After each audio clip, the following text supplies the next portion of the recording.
And just further to this, it's led to questions about eventual succession for Anthony Albanese, but maybe no place for Tanya Plibersek on the front bench, Andrew, with that awkward air kiss that we saw on the weekend. Have you got a thought on that and what you saw and what might be going on behind the scenes? Well, it's world-class fakery, isn't it? You know, the fakey handshake, the air kiss.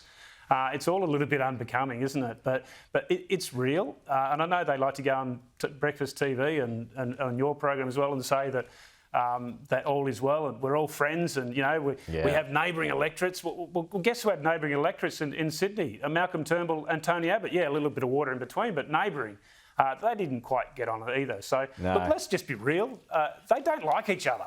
And they haven't liked each other for a long period of time, ever since Tanya Plibersek backed Bill Shorten in the leadership contest for the Labor Party. And, you know, and Anthony Albanese responded in kind by snatching away her education portfolio, which she loved. But it goes two ways as well. I mean, a lot of people like to point at Anthony Albanese about, you know, getting revenge. But, you know, Tanya Plibersek has been a thorn in Anthony Albanese's side as well for the last 3 years.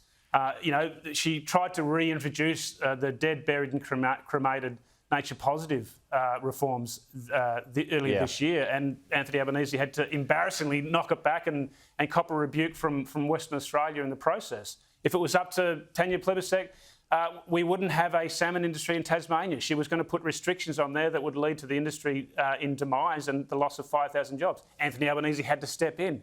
And you've got the current situation in Western Australia where she's sitting on the approval of the Northwest Shelf gas project. And not just the extension of that project, just the extension of the current infrastructure. She's sitting on that and it's costing Anthony Albanese votes. So it takes two to tango. It does. Andrew, good to chat again. We'll see you next week and see where things are at on week 4 of the campaign. Good to see you, though.